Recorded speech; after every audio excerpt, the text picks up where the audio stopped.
Muy bien, señorías, reanudamos la sesión en el tercer punto del orden del día. Comparecencia 1654/20 de don Ignacio Fernández Cid Plañidol, presidente de la Federación Empresarial de Dependencia, a petición del Grupo Parlamentario Ciudadanos, al objeto de informar sobre la situación vivida en las residencias de mayores durante la pandemia del COVID-19 y propuestas de mejora del modelo residencial para evitar que se repita la situación vivida, por la vía del artículo 75 del Reglamento de la Asamblea. Con carácter previo se manifiesta que, en relación con los derechos que asisten al compareciente, así como los apercibimientos legales que se hacen del mismo, ambos constan de forma expresa en el escrito de requerimiento de la notificación. ¿Está de acuerdo el compareciente? Muchas gracias. Pues, a efectos de justificar la petición de comparecencia por un tiempo de 3 minutos, tiene la palabra la portavoz del Grupo Ciudadanos, doña Ana Isabel García García, cuando quiera, señoría. Sí, gracias, presidente. El motivo de solicitar esta comparecencia es que nos gustaría que el señor Fernández, en su condición de presidente de la Federación Empresarial de la Dependencia, nos relatara las dificultades con las que se han encontrado todas las residencias de mayores durante la primera hora de la pandemia, y ese es el motivo principal. Pero, de todas formas, en mi siguiente intervención les iré haciendo todas las preguntas que estimamos conveniente para poder aclarar esa situación. Muchísimas gracias. Muchas gracias, señoría. Bien, pues para continuar con la comparecencia tiene la palabra por un tiempo máximo de 15 minutos la portavoz del Grupo Parlamentario Unidas Podemos Izquierda Unida Madrid en Pie, señora Lillo. Perdón, doña Paloma, perdone. Es que como estamos aquí con una doble personalidad. Muy bien, pues tiene la palabra cuando quiera. Gracias, presidente. Bienvenido, señor compareciente. Es usted el presidente de la FED, que es la Federación Empresarial de la Dependencia con rango estatal, ¿no?, en todo el territorio español, pero además pues tiene dentro de la federación a AMADE, que sería la patronal madrileña de residencias, que creo que como nos toca hablar del ámbito de la Comunidad de Madrid, me voy a centrar pues en esta parte, en esta asociación. Veo que tienen como misión básica, según su página web, entre otros, defender los intereses económicos de los asociados de esta asociación, ¿no?, que es la patronal de las residencias.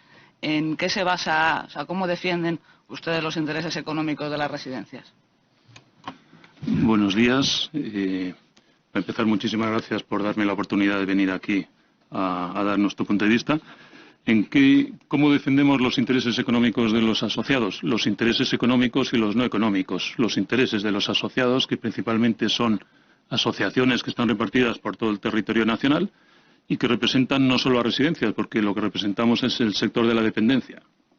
Es decir, tocamos residencias, tocamos centros de día, teleasistencia y ayuda domiciliaria. Son todos esos intereses.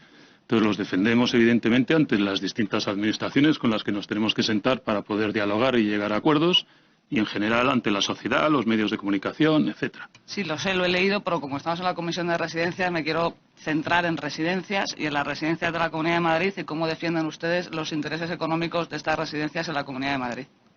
Bueno, pues tenemos, en el caso concreto de Madrid que usted me dice, y en el caso concreto de residencias, pues tenemos reuniones con la consejería, la que nos afecta a nosotros, que es la de política social, reuniones periódicas, últimamente todas las semanas, y vamos exponiendo las distintas problemáticas que tenemos y se negocian los acuerdos de concierto, que en este caso se llaman acuerdos marcos, y ahí se tocan todos los aspectos relativos a la residencia, los conciertos de plazas, las normativas que nos afectan, las relaciones con sanidad, en fin, todo lo que hay.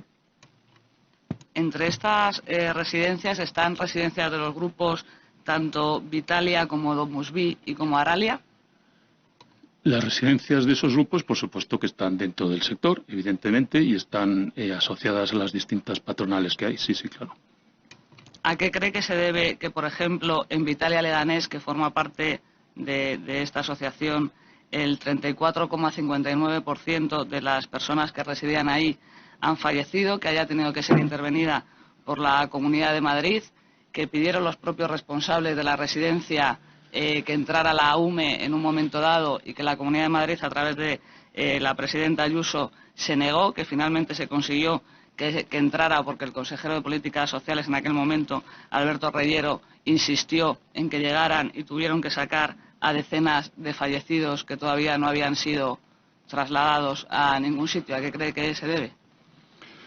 Pues mire, se debe a que nos llegó un auténtico tsunami que nadie esperaba, que se llevó por delante todo lo habido y por haber. Relata usted lo de la UME, la unidad esta de emergencias del Ejército, en realidad la solicitamos todos. La alta letalidad, pues sí, ha sido terrible, tendremos ocasión de comentarlo allí. ¿A qué se ha debido? Pues se ha debido, evidentemente, al COVID, pero se ha debido también a que se nos consideró de forma injustificada, producto del desconocimiento que las autoridades, tanto políticas como sanitarias, tienen de nuestro sector. Con fecha 25 de marzo, el Ministerio de Sanidad sacó una orden diciendo que las residencias debían considerarse espacios sanitarios. Las comunidades autónomas, a continuación, con esa disposición, pues siguieron sus instrucciones. Y de ahí viene el gran problema. El problema que se fue añadiendo a medida que se iban discurriendo las semanas. Y también salió otra normativa del Instituto Carlos III del Ministerio de Sanidad, que consideró que en el momento que en una residencia de fecha 7 de abril, que en una residencia una persona diese un positivo en una prueba test, pues evidentemente ya no se tenía que hacer más test a continuación y que todo el mundo tenía que estar confinados en sus habitaciones y cerrado el centro a visitas familiares. Todo eso, claro, lo que fue provocando es la gran letalidad. Es que se nos consideró indebidamente un espacio sanitario cuando nunca lo hemos sido. ¿Cree que nosotros, si me permite, nosotros sí tenemos médicos, nosotros sí tenemos enfermeros, nosotros sí tenemos fisioterapeutas y terapeutas ocupacionales, pero lo que se dedican es a tratar la cronicidad de las enfermedades de las personas mayores, en ningún momento procesos agudos. Fíjese que incluso en nuestros estatutos nunca se ha aceptado, estaba totalmente prohibido que admitiésemos a personas con enfermedades infectocontagiosas. Y de repente, en un par de semanas, nos convertimos en centros que solo casi trataban infectados. De acuerdo. ¿Cree que tuvo algo que ver la orden que se dio desde la Consejería de Sanidad de la Comunidad de Madrid el 18 de marzo de no derivar a pacientes, dependiendo de su grado de dependencia o de discapacidad, de las residencias a los hospitales, como así lo dijeron los propios responsables de la residencia Vitalia Leganés, que mandaron un correo electrónico a su hospital de referencia, el Severo Ochoa, y que solamente el día 25, como excepción, consiguieron que se trasladaran a 4 residentes de esa residencia al hospital Severo Ochoa, pero los hicieron volver sin tratamiento ninguno? Quizá por eso han fallecido 103 personas residentes en esa residencia, porque no pudieron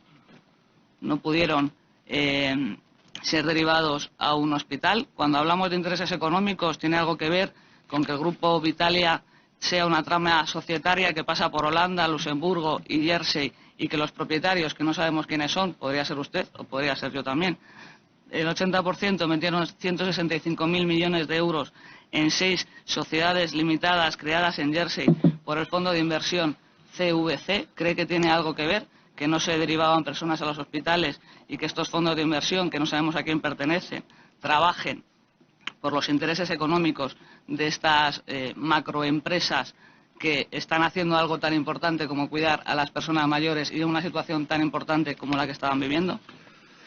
Me hace usted una pregunta muy completa. Vamos a ver, el caso concreto de Vitalia, pues desconozco, salvo lo que ha salido en los medios de comunicación y lo que usted me está relatando. Que los fondos, que su accionariado son fondos de inversión, mire, es una de las inexactitudes que se han ido vertiendo reiteradamente en nuestro sector, que no sé por qué. Siempre se tiene que destacar lo negativo y además eso crea siempre una alarma social innecesaria.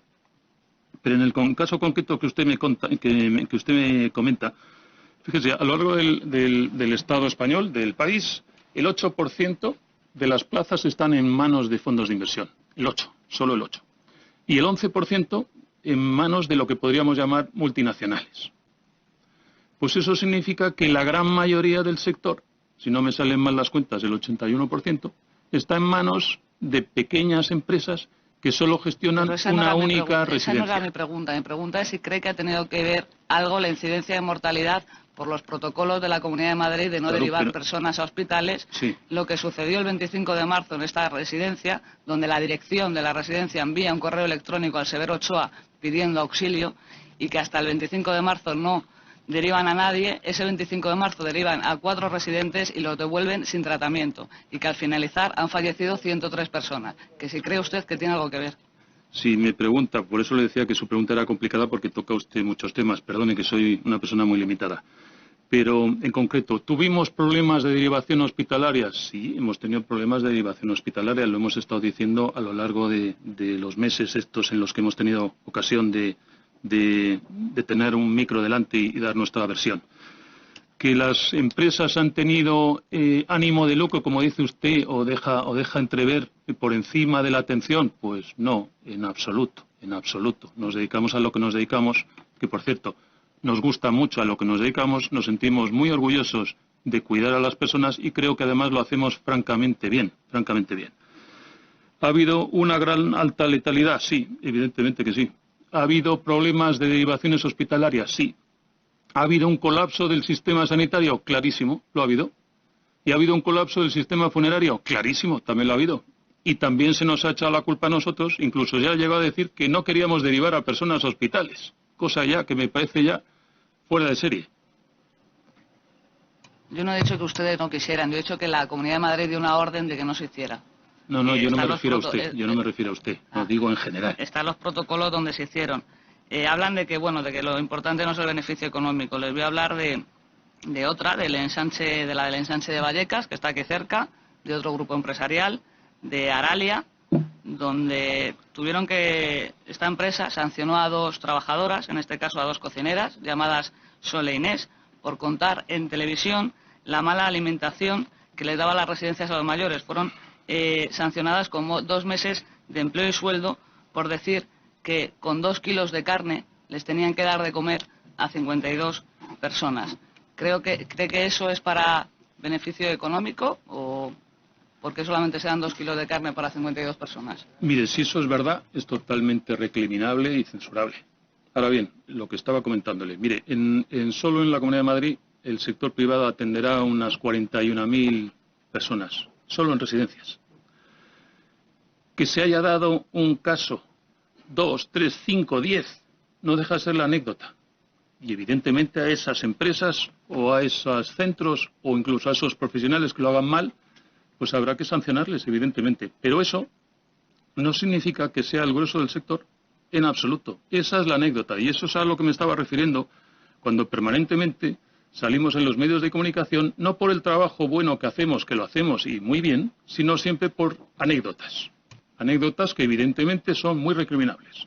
Bueno, 15 anécdotas, porque esta gran, ¿no? Aralia ha sido sancionada 15 veces en los últimos años y supuestamente le iban a sancionar para no poder obtener contratos públicos durante 3 años. Empresa que recibe 15 millones de euros al año de la Comunidad de Madrid. Con 15 sanciones le sigue pareciendo beneficioso, ¿no?, seguir teniendo las residencias, aunque le sancionen 15 veces. Es decir, que es una empresa que, más que anecdótica, es que fue fundada en 1993 por Luis de Ulibarri, no sé si le conoce, que está imputada en la Gürtel, en la Púnica y en la Enredadera. Sancionada 15 veces y recibiendo 15 millones de euros al año de la Comunidad de Madrid. ¿Cree que están intentando cuidar a las personas mayores con dignidad o que están intentando conseguir lucro económico a través del Gobierno de la Comunidad de Madrid? Pues mire, yo no sé cuántas sanciones tiene esta empresa, pero le vuelvo a insistir que de ser ciertas esa información que dice usted, que te ha tenido 15 sanciones, pues tendrá que ser la Administración Pública, la Consejería de Política Social, la que dictamine si esa empresa debe seguir concertando con la Administración Pública o no. A nosotros eso no nos compete. Y si es efectivamente cierto eso, pues nos parece muy mal. porque lo que está, si fuese cierto, es dañando la imagen de un sector que, le vuelvo a insistir, en que trabajamos francamente bien y que se trata además, nosotros somos los primeros interesados en erradicar las malas prácticas que se puedan dar en nuestro sector. Bueno, es que creo que más que una anécdota, que bueno, lo de que es cierto, o sea, está claro que es cierto, porque esto además es público, igual que es público las residencias que tuvo que intervenir la Comunidad de Madrid a través de un empleado público, donde por ejemplo está Isabel la Católica, intervenida, que es de Aralia y sancionada, está Peñuelas, sancionada, también de Aralia, Vitalia Leganés, intervenida, Domus Vía Alcalá de Henares, intervenida, La Purísima Concepción, intervenida, Geriatel Rivas, intervenida. O sea, la Comunidad de Madrid se tuvo que hacer cargo por el alto número de fallecimientos que se estaban produciendo en esas residencias, que no es una cosa anecdótica, son varias y se saben que han sido intervenidas, es público a cualquiera que lo quiera ver, que si tiene algo que ver con el modelo de gestión que están intentando primar el interés económico por encima del cuidado de las personas mayores.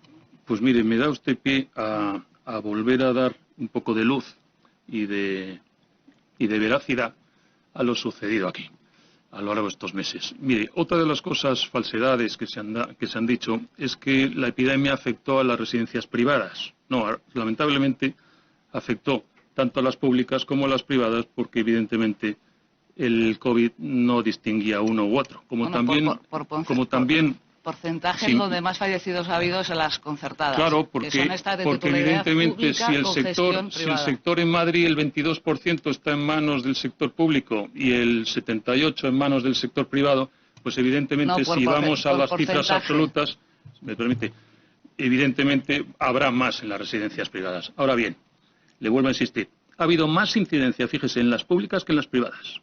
Según datos de la comunidad, en las residencias de la AMAS, la incidencia ha sido del 10,63. Me voy a poner las gafas, 63. Y sin embargo, en las privadas del 7,8.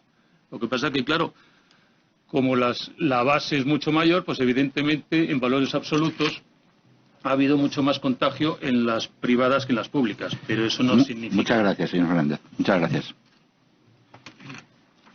Corresponde ahora el turno al Grupo Parlamentario Vox Madrid. Y por este grupo tiene la palabra el señor Caraboy. No, perdón. Perdón, sí, le corresponde a usted.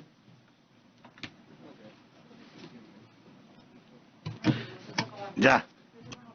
No. Ya está, Paloma, ya. No, usted lo tiene que tener siempre. Muchas gracias, don Ignacio, por haber venido a ver si logramos intentar aclarar qué es lo que ha pasado, pero no principalmente para ver qué es lo que ha pasado, que es importante, sino cómo se puede corregir en el futuro toda esta vida social y sanitaria para nuestros mayores. Muchas gracias por todo ello. Si me permite el señor presidente, las primeras preguntas van a ser un poco para instalarnos y colocarnos donde estamos en la vida de la residencia de mayores. Señor Fernández, ¿sabe usted cuántas plazas de mayores tenemos en la residencia de Madrid y cuál es el déficit en estos momentos de esas plazas?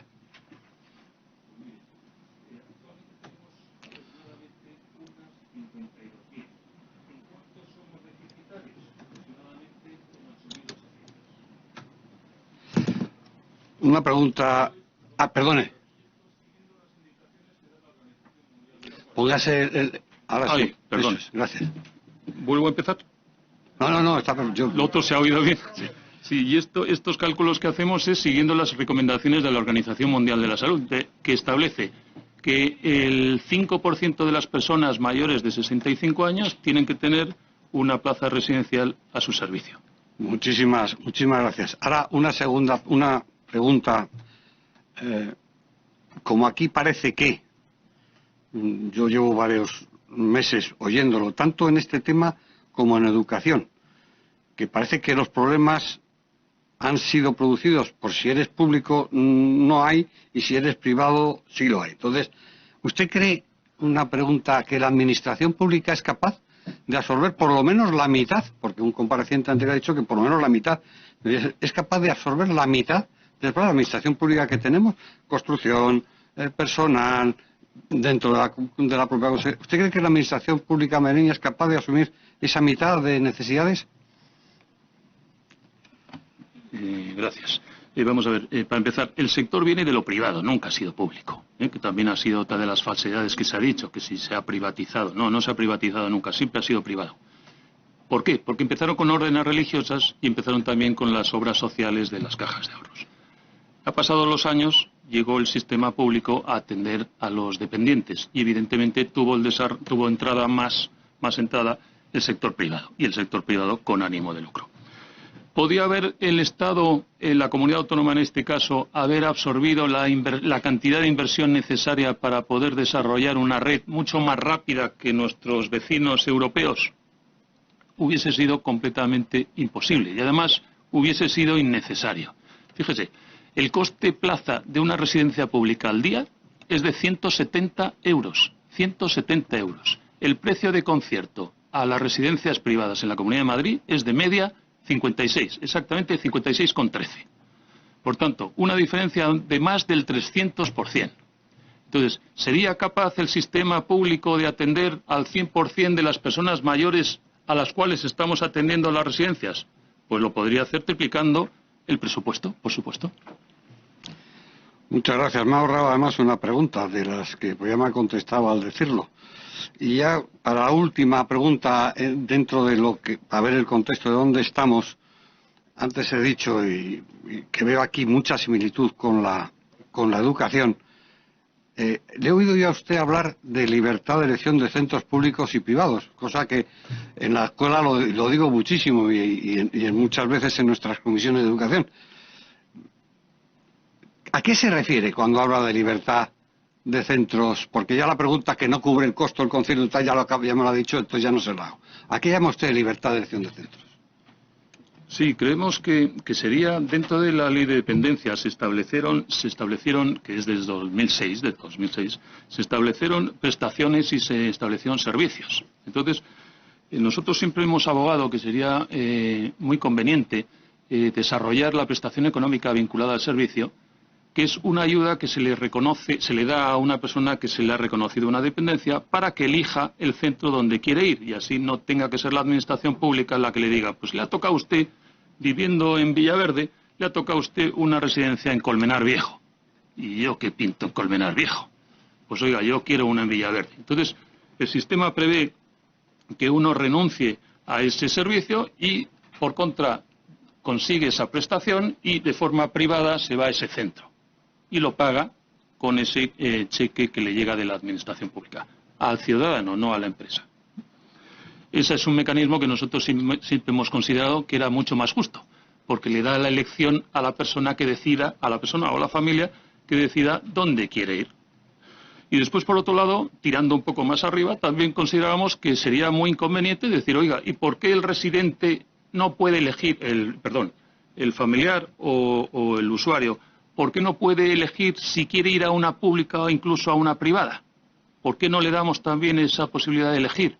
Porque eso lo que haría es ponernos a todos en el mismo nivel de competencia y nos haría espabilar a todos, como yo creo que sería razonable, ¿no? Tanto públicos como privados, todos medidos por el mismo rasero. Me acaba de definir usted el famoso cheque escolar que desde Vox estamos defendiendo y promoviendo, pero en materia de residencias, de mayores. Ya voy a entrar, y agradeciéndole al presidente que hayamos podido hacer una introducción sobre la situación. ¿Cuál ha sido la problemática de los recursos humanos en el sector asistencial de residencias de mayores? Falta de DUEs y médicos. ¿Ha habido agilidad en la homologación de títulos profesionales? ¿Números de geriatras suficientes? ¿Hay suficientes en los MIR en estos momentos? ¿Las condiciones laborales son precarias? ¿Ha habido test suficientes a profesionales? ¿Contagio personal? ¿Cómo se ha tratado todo eso? Y tengo aquí una pregunta, un tanto, la tengo marcado en verde. ¿Ha habido robo de profesionales por parte de Sanidad? Gracias. Sí, el sector tiene un gran problema con el tema del personal. Sí, por supuesto, faltan profesionales sanitarios, enfermeros y faltan médicos. Y esto además es un problema estructural, no es un problema ahora coyuntural por el tema del COVID. Es que viene arrastrándose desde hace muchos años y ahora se ha puesto de manifiesto con mayor intensidad. Pero fíjese, consideramos que sería muy necesario que se abran nuevas plazas universitarias, tanto para unos como para otros, para enfermeros, por supuesto, y también para médicos. Me comenta usted del MIR. En datos de 2020, plazas de MIR, de pediatras, 464, de geriatras, 96, en todo el país. ¿En el país? En todo el país. Pero si no estamos mal informados, el problema que tiene este país es de baja natalidad. Y sin embargo, es un país que está teniendo un envejecimiento muy importante y además con una esperanza de vida, gracias a Dios, también de las mejores del mundo. Pues evidentemente esto hay que cambiarlo. Como también habrá que agilizar, ya sé que no depende de la Comunidad de Madrid, pero dejo el mensaje, habrá que agilizar todos los procesos de homologación de los permisos, de las titulaciones de los profesionales sanitarios, tanto enfermeros como médicos, que están esperando 18 y 24 meses sin poder ejercer su profesión. Una de las cosas buenas que ha hecho el Ministerio de Sanidad es precisamente, el de la Agenda 30 y Derechos Sociales, fue habilitar a profesionales que pudiésemos utilizarlos sin tener la convalidación ya.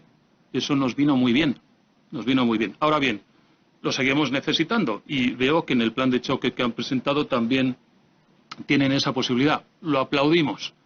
Pero lo que se tiene que poner muy de manifiesto es el gran problema que tenemos. Entonces, ya sé que tampoco depende de la Comunidad de Madrid, pero dejo la propuesta. Como es un tema estructural, tendremos que buscar una solución. Enfermeras es que no existen. ¿Por qué no sacamos de formación profesional de FP2 una figura que venga de auxiliar de clínica y que la especializamos en un técnico en enfermería geriátrica? Que además no pueda después desplazarse al sistema público de salud, porque si no estaríamos en las mismas. Es que el convenio de sanidad tiene un 30% más de salarial que el nuestro, por tanto el tráfico es continuo. Entonces, de alguna forma, habrá que sacar nuevos perfiles profesionales que nos permitan poder trabajar en condiciones.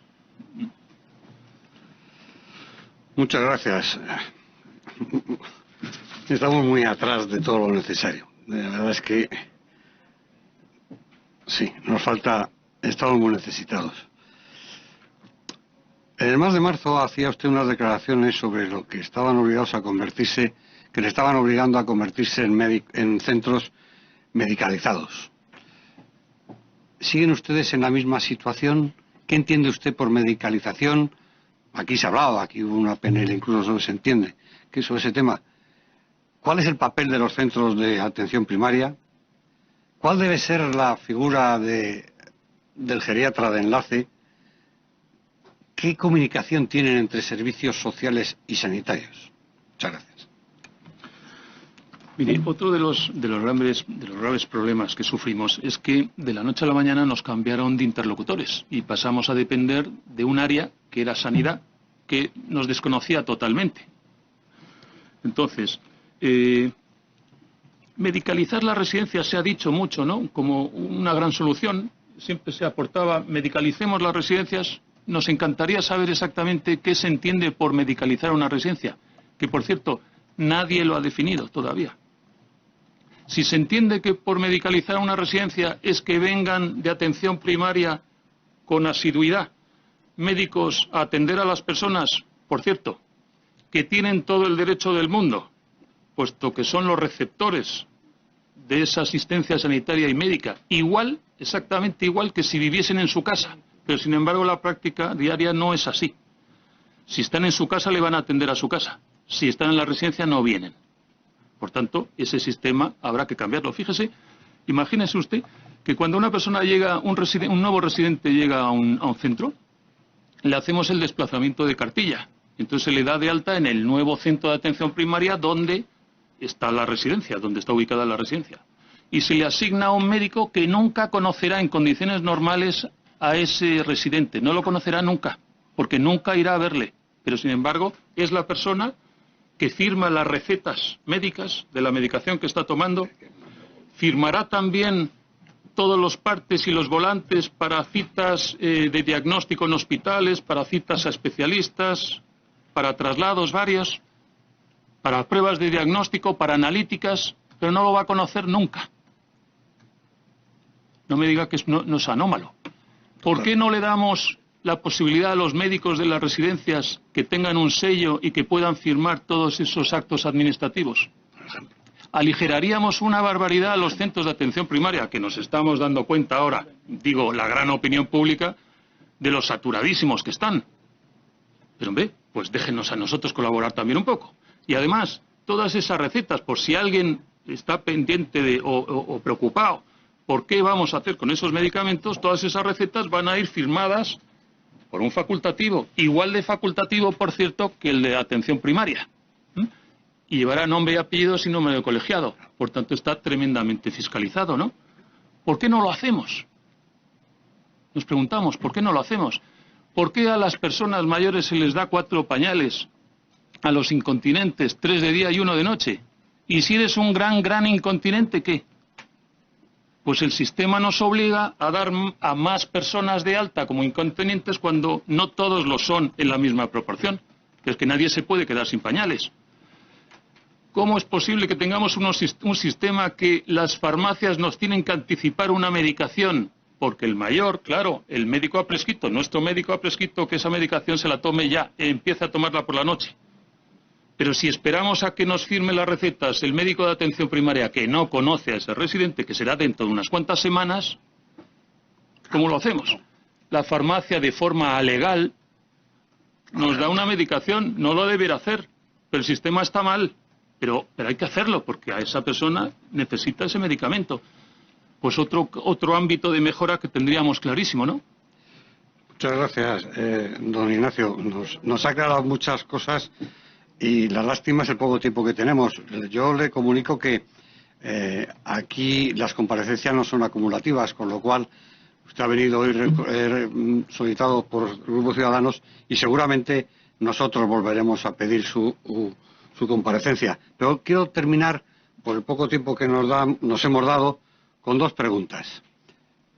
Usted habla mucho del Ministerio de Sanidad, que en un cierto momento les han cambiado los interlocutores. ¿Tienen ustedes claro? 2 preguntas. ¿Tienen ustedes claro la definición de competencias antes, durante y después del estado de alarma en materia de retiradas de residencias? ¿A quién lo tenían? ¿Y quién cree que ha sido el máximo responsable de lo sucedido? Gracias, señor Calabuig. Yo estaré encantado de venir aquí cuando ustedes lo consideren oportuno.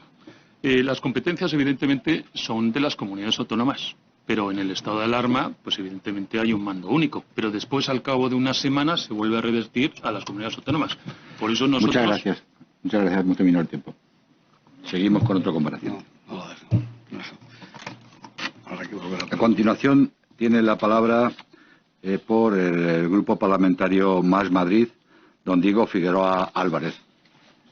Figuera, perdón. Muchas gracias, señor presidente. Agradecer al señor Fernández y su comparecencia.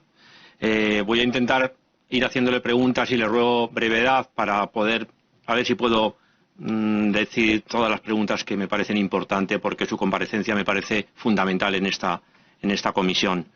Lo primero es pensar, ¿qué piensa usted de si funcionó bien el dispositivo de coordinación sociosanitaria de la Comunidad de Madrid durante los tiempos de la primera ola de la pandemia?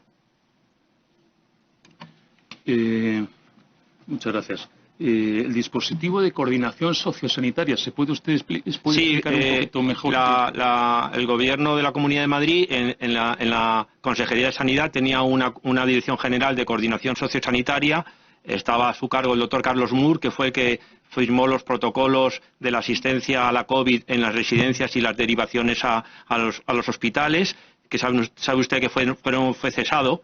Y quería saber si esos protocolos, ya sé que le he preguntado antes una compañera, y la coordinación, si para ustedes fue la adecuada o no. Bueno, la coordinación se vio obligada porque los centros de atención primaria, que son la referencia diaria, siempre han sido la referencia diaria de las residencias, el primer contacto con la sanidad es a través de atención primaria. Como atención primaria, la mayor parte de los centros de atención primaria se cerraron, pues entonces se creó esa figura del geriatra de enlace. Entonces nosotros, toda nuestra comunicación era a través de ese geriatra de enlace del hospital de referencia. Nos inundaron de protocolos, continuos protocolos muy cambiantes. ¿Y cree que fueron eficaces? Pues unos sí y otros no. Muchos de ellos estaban fuera de la realidad, porque claro, se hablaba de cuando tú trates a una persona con positivo, coge los equipos de protección individual, los famosos EPIs, y haces esto, lo otro, lo demás allá. Es que no había EPIs. Eso significa que, como decía el señor Cubero, que también es de la patronal, que habló en el Congreso, que a lo mejor se habían sentido ustedes solos y desprotegidos por el gobierno regional. ¿Afirma usted algo parecido o no?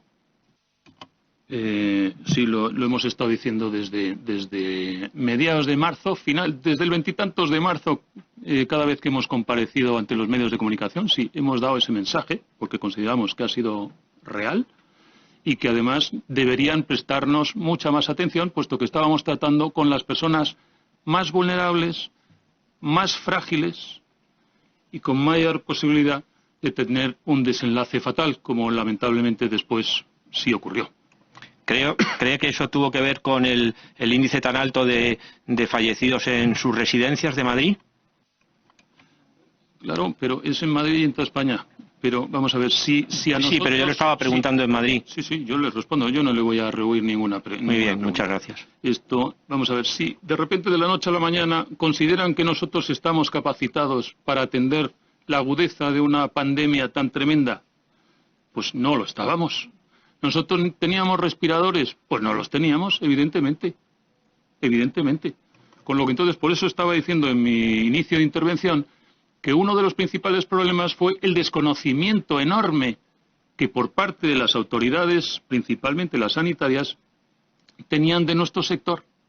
Entonces consideraron que podíamos hacer unas cosas que no podíamos hacerlas. ¿Y se reunieron con ustedes para poder un poco discutir todo este tema? ¿Les tuvieron en cuenta? ¿Pudieron tener reuniones formales para poder intentar arreglar esta situación? Nosotros hemos estado reclamando esas reuniones, nosotros nos hemos estado reuniendo con responsables tanto de política social como de sanidad, sí, continuamente. Vamos, de hecho, todos los miércoles, desde hace unos cuantos meses, celebramos una reunión en la que se van principalmente poniendo encima de la mesa todos esos problemas de coordinación y los problemas que se nos están presentando para poderlos solucionar, sí. ¿Usted qué opina de la intervención de las residencias? ¿Piensa que fueron suficientes las residencias que se intervinieron? Y dos, ¿cree que los inspectores hicieron una buena labor o faltaban algo? ¿Piensa que pudo haber más intervenciones o no? ¿Qué piensa de la intervención de las residencias? Vamos a ver, lo que se llamó por intervención en realidad se reducía a que un funcionario se ponía al habla con el director de la residencia, se enteraba de viva voz de los problemas que tenía e intentaba apoyar en la medida de lo que era posible. Pero no se ponía, no es una intervención como podamos pensar todos al uso, quítate que me voy a poner yo, a partir de ahora voy a empezar a gestionar el centro. No. ¿Y cree que fue útil o entorpeció? Hombre, mire, todo apoyo es importante y todo apoyo es bueno, claro, y cuantos más sumemos, pues evidentemente mucho mejor. ¿Pero fue suficiente? ¿Para ustedes fueron pocas las residencias que se intervinieron? Fue suficiente. Vamos a ver, el número de inspectores que tiene la comunidad también es limitado. Comunicación con los inspectores era a diario. Todos los inspectores tenían asignados un grupo de residencias y todos los días recibíamos una llamada del inspector. Y a ese inspector nosotros le decíamos, me faltan EPIs, me faltan más que esto, test, me faltan esto, me falta lo otro, me están poniendo problemas aquí, allí, allá. Claro, pues el inspector lo que hacía era trasladar ese mensaje a sus superiores. Ya. Pero como estábamos con un sistema sanitario totalmente colapsado, pues no fue todo lo eficaz que tuvo que ser, seguro. ¿Por qué cree que en las residencias de titularidad pública hubo menos fallecidos que en las residencias de titularidad privada? Porque parece que eso es o por lo menos los datos que nos han dado. ¿Usted tiene datos de cuántos residentes fallecieron en cada una de ellas? Y dos, ¿piensa también que en las de titularidad pública todas las empresas tuvieron el mismo número de fallecimientos? Porque parece que no. Hubo algunas empresas que tuvieron más fallecidos y más infectados que otras. Creo que hubo diferencias en cuanto a la gestión de esas empresas para que haya en algunas, como han dicho antes otros compañeros, en Domus, Vi y tal, más fallecidos y peores cifras que en otras. Perdone, pero no ha debido entender muy bien el mensaje que yo di. No, yo al contrario. Lo que he dicho es que la incidencia en las residencias públicas, datos de la Consejería de Política Social, en las residencias de Lamas, la letalidad fue del 10,63. Y en las residencias privadas del 7,8, que es una burrada, pero es menor que el de las residencias públicas. Pero ahora, en cuanto a lo que me dice usted en unos cuantos centros, es pura lógica. En aquellos centros más grandes, donde ha entrado el COVID, la incidencia ha sido muchísimo mayor. Principalmente las residencias públicas tienen una dimensión muchísimo mayor que las residencias privadas. Estas otras residencias que me está usted comentando de estos grupos son residencias muy grandes. Entonces, claro, cuando ha entrado en una residencia de 200 plazas, pero hay públicas que tienen hasta 500, pues imagínese. ¿Y tiene algo que ver la eso? propagación del virus, lo que ha podido ser. Tremendo. ¿Y eso tiene que ver un poco también con el número de personal y con el número de residentes que había por personal? ¿Cree que eso influye? En absoluto. En absoluto. En absoluto. También quería preguntarle si han recibido compensaciones económicas ya por parte del Gobierno regional por todos los gastos y por las pérdidas que ha habido en las residencias. No. Lo que se ha acordado es que los test que tenemos que hacer a los profesionales que se reincorporan de vacaciones, la Comunidad de Madrid nos va a dar una cantidad que se establece en función del número de plazas que tiene la residencia, y el otro día nos dijeron que esperan que antes de final de año nos lleguen esas cantidades. ¿Y se ha transferido también dinero por las plazas que quedan vacías? ¿Ha transferido dinero a la Comunidad de Madrid? ¿Está pagando esas plazas que quedan vacías? Bueno, vamos a ver, es un contrato privado y en el contrato privado se establece claramente que las plazas se pagan independientemente de si están ocupadas o libres. Por tanto, evidentemente se está cumpliendo el contrato, ni más ni menos, porque estamos en un Estado de Derecho. Pero también dése usted cuenta, señoría, que, por ejemplo, nosotros ahora mismo en las residencias tenemos que destinar un 5% de las plazas para posibles rebrotes, posibles contagios. Ese 5% no nos lo está pagando nadie. Los test los hemos estado comprando nosotros. Ahora, la semana pasada, la Comunidad de Madrid sí ha empezado a distribuirnos test de estos nuevos rápidos que son de antígenos con la misma fiabilidad que la PCR. Pero esto es ahora, no en todo el grueso de la pandemia. Los EPIs, pues mire, la Comunidad de Madrid ha estado entregando EPIs en concreto, desde el 14 de abril hasta el 4 de junio. Y esas entregas se hacían de forma semanal. El resto del tiempo, los EPIs los hemos pagado nosotros. De hecho, ahora mismo también. ¿Y le parece que el Gobierno regional tenía que haber puesto más material y también tenía que haber ayudado a la reposición del personal por todas las bajas que hubo? Porque si no, yo entiendo que parte de las dificultades también fue por esa debida falta de personal. ¿Ustedes creen que ahí el Gobierno regional actuó adecuadamente o piensan que podía haber hecho algo más? Estamos ante una crisis sanitaria y consideramos que evidentemente todos esos gastos vienen producto de esa crisis sanitaria y se escapa totalmente de nuestro día a día. Por tanto, sí consideramos que eso debiera pagarlo la Comunidad de Madrid. En cuanto al tema del personal, mire, lo que debiéramos hacer es revisar un poco el procedimiento de bajas laborales de nuestro personal. Porque lo que no tiene sentido es que esos centros de atención primaria que estábamos comentando antes, que mayoritariamente se cerraron, el servicio era telefónico. Entonces, una persona llamaba, comunicaba con un médico y decía, ¿qué te pasa? Que tengo un poco de tos, date de baja, 14 días, 21 días. De tal forma que nosotros, en apenas 2 semanas, el 30% de nuestras plantillas las tuvimos de baja. Pues sí, evidentemente ahí tenemos un gran ámbito de mejora. Y ahí ahora se ha reducido de esos 14 días. ¿Ahí cree que el gobierno debería intervenir? Se ha reducido a 10. Bueno, es un paso. Pero debemos revisar eso, porque si no, ¿quién va a cuidar de los mayores, ¿no? También me gustaría saber si ustedes tienen cifras de los fallecidos en los hospitales que provenían de las residencias, porque nosotros esas cifras no las tenemos. ya me encantaría a mí que las tuviésemos nosotros. Y sepa usted que desde mediados de marzo nosotros estamos comunicando todos los santos días de la semana, 7 días de la semana, desde mediados de marzo.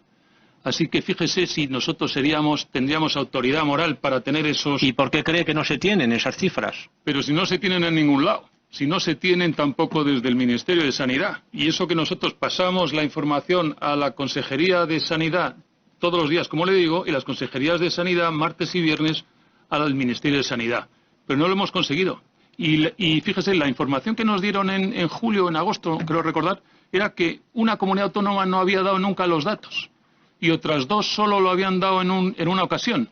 Entonces nos quedamos perplejos. Y entonces no vamos a tener información. Y entonces, ¿para qué todo este derroche de esfuerzo? De esfuerzo por parte de las residencias públicas y privadas y esfuerzo por parte de funcionarios de las otras administraciones. ¿Usted cree que eso puede tener algo que ver también, esa falta de información y esa falta de datos por la transferencia, digamos, del mando desde la Consejería de Servicios Sociales a la Consejería de Sanidad? Creo que algo ahí puede influir, porque ahora todavía entiendo que seguimos más o menos bajo esa coordinación sociosanitaria de la Consejería de Sanidad. Pues fíjese, no sé a qué se atribuirá, pero la cuestión es que en agosto el Consejo Territorial, el Ministerio de Derechos Sociales, reunió al Consejo Territorial, a las distintas comunidades autónomas, a las consejerías de Política Social o Bienestar Social, reclamando un único sistema de recepción de datos en tiempo real. O sea que todavía no lo tenemos. En agosto, por lo menos, no lo tenían. Y ahora que yo sepa, tampoco. ¿Y a quién habría que reclamarle eso, según su punto de vista? ¿Al gobierno regional o al gobierno central? Hombre, yo creo que esto es al gobierno central y por supuesto hacia abajo al gobierno regional, claro, por supuesto. Usted ha comentado también que no es partidario de una medicalización de la residencia para no convertirla en hospitales, pero sí que puedan ir los médicos y que, digamos, los residentes puedan tener la misma atención que cualquier ciudadano que vive en sus casas por parte de atención primaria. ¿Usted piensa que hay un problema en atención primaria o es una política general o hay algo específico de la dificultad de que los médicos de atención primaria vayan o se pongan en contacto con los residentes mayores? En primer lugar, lo que nosotros hemos pedido que alguien defina qué se entiende por medicalización de residencias, que todavía no lo hemos conseguido. Punto 1. Punto 2. Nos encantaría que desde atención primaria se diese servicio a las residencias. Nos apasionaría. Nos encantaría. ¿Y por qué cree que no se dan? Porque no pueden, no tienen capacidad. Entonces nosotros lo que decimos, doten ustedes de más presupuesto para poder atender en condiciones. Que se crean unas unidades de apoyo a residencias, como de hecho, por ejemplo, en la Comunidad de Madrid se ha creado, pero no sea un apoyo coyuntural, puntual, porque estamos en COVID. No, que esas unidades, por supuesto, más complementadas y más equipadas, se sigan quedando para dar servicio a las Esas unidades, entiendo yo, que dependían más de atención hospitalaria, porque tenían que ver con geriatras, ¿no?, que dependían más de los hospitales. Ahí hay una cierta confusión.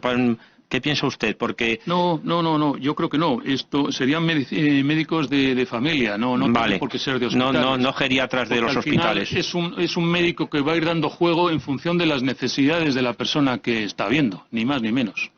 ¿Usted piensa que las residencias, como ha dicho en algunas declaraciones, han sido criminalizadas en el sentido, ustedes como patronal y las empresas, con respecto a esta primera crisis? Y también le quería preguntar qué piensa que debe de mejorar para esta segunda ola. ¿Qué cosas puede pedir usted al Gobierno y a las autoridades sanitarias para que mejoren las condiciones de las residencias? Muchas gracias. Sí, por supuesto, lo he dicho al principio, nos han criminalizado. Evidentemente. Y además incluso... ¿Quién les ha criminalizado? La opinión pública. La opinión pública nos ha criminalizado. Y muchas la gracias, Fiscalía... Muchas gracias. Muchas gracias. A continuación, por el Grupo Parlamentario Ciudadanos y por un plazo máximo de 15 minutos, tiene la palabra doña Ana Isabel García. Cuando quiera, señoría. Sí, gracias, presidente. Gracias, señor Fernández, por comparecer. Y quiero empezar reconociendo su trabajo y el de los profesionales, porque nadie está preparado para combatir una pandemia. Y estamos convencidos de que todas las residencias, sin diferenciar entre si eran públicas o privadas, pusieron todo de su parte para frenar los contagios. Así que vaya mi reconocimiento por delante. En primer lugar, y en su condición, como le decía antes, en su condición de presidente de la Federación Empresarial de la Dependencia, me gustaría que nos relatara las dificultades con las que se encontraron las residencias de mayores durante la primera ola de la pandemia. Es decir, desde que el Gobierno decreta el estado de alarma el pasado día 14 de marzo hasta que finaliza el día 21 de junio. Muchas gracias. Pues mire, le agradezco mucho ese reconocimiento y dejo otra idea en la Asamblea o en esta comisión. Ese reconocimiento se podría trasladar a un reconocimiento público, un reconocimiento público que sí han hecho otras comunidades autónomas. Porque el problema que nosotros nos hemos encontrado durante estos meses es que a las 8 de la tarde veíamos, y nosotros también éramos de los que aplaudíamos a los sanitarios, y una hora más tarde en los telediarios veíamos que se nos ponían a caer de un burro y nos criminalizaban. Yo creo que ha sido totalmente injusto. Pero además es que estamos continuamente recibiendo felicitaciones e incluso regalos por parte de los familiares reconociendo nuestra gran aportación y nuestra gran labor, pero ese reconocimiento es diario. Se podría poner en marcha por parte de la Comunidad de Madrid un reconocimiento expreso para los profesionales de nuestro sector, que es totalmente merecido. Como digo, esto se ha dado en otras comunidades autónomas ya. En cuanto a lo que me dice usted, pues mire, nosotros empezamos detectando que, porque claro, nuestra relación con los hospitales y atención primaria, como puede comprender, es continua. Pues empezamos a detectar a finales de febrero que esto se empezaba a complicar una barbaridad. Y la Comunidad de Madrid se anticipó al Gobierno y el día 9, lunes 9 de marzo, ya cerró las residencias. El Gobierno fue el día 14, sábado, que entró en vigor el día 16. Bueno, las residencias ese fin de semana anterior ya habíamos cerrado, porque estábamos viendo lo que se estaba produciendo. En esos momentos comprábamos EPIs a unos precios, no se puede usted imaginar, escandalosos. De esas mascarillas que lleva usted, que llevo yo también, la quirúrgica, hasta 2 euros habíamos pagado por eso. Pero teníamos EPIs. De atraco, pero teníamos. A partir del estado de alarma, ese mercado se acabó. No teníamos EPIs ya, no teníamos. Y hacíamos compras y se retenían en aduana partidas enteras o incluso en almacenes que se requisaban de proveedores nuestros habituales. Así que no teníamos EPIs. Entonces, quiero que entiendan ustedes, señorías, cuál es nuestro trabajo. Vamos a ver. ¿Cómo atiendes tú a una persona a la que le tienes que asear, a la que la tienes que lavar, a la que tienes que ayudarla a vestirse, a deambular, a comer? ¿Cómo lo haces conservando esa distancia mínima que inicialmente eran de 2 metros y ahora es de 1,5 metros? ¿Cómo se hace eso? No lo sabemos hacer. Eso no tiene, el contacto tiene que ser físico. ¿Y cómo se hace encima si no tienes EPIs? Pues el contagio fue masivo, tremendo. Y entonces, encima, con una enfermedad que es tremendamente traidora. Los síntomas son distintos según las personas. Entraban con fiebre, no todos. Les administrábamos bien de antibióticos, remitía la fiebre, 48 horas, nos relajábamos ya pensando que se había normalizado, entraba un proceso agudo y en 2 horas, señoría, esa persona fallecía, en 2 horas. Nos daba tiempo para llamar al familiar para decirle, ¿te quieres venir a despedir de tu madre? Vente ya, no lo demores. Te vestimos de arriba abajo con EPIs que tenemos aquí y te despides. Nos consiguieron muchos materiales, y hay que reconocerlo, cantidad de personas, de grandes personas, que montaron talleres de confección de un día para otro y nos proveían de todo, que no eran las homologadas. ¡Qué verdad! Era algo con lo que ponerse encima de la mesa, o una bolsa de basura que el pobre personal, qué sudadas se metían. Claro, en plan de broma les decíamos, ¿y la operación bikini que te estás haciendo? Por ejemplo, en el caso de ellas, para quitarle hierro. Gente llorando por las esquinas, no se puede usted imaginar. Y encima diciendo, ¿qué estamos haciendo mal? Se nos está muriendo. Perdón.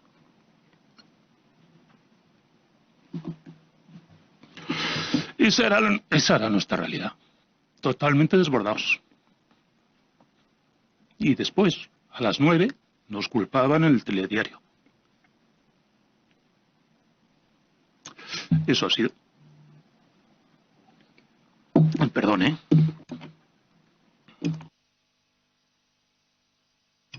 Precisamente porque queríamos que nos contara usted sus vivencias, que le hemos dejado la posibilidad de que lo hiciera, y le hemos dejado toda la libertad para que nos pudiera contar de primera mano cómo ha sido su vivencia. Queríamos que lo hiciera, para que se le escuchara y se conociera esa parte que precisamente no se había oído hasta ahora.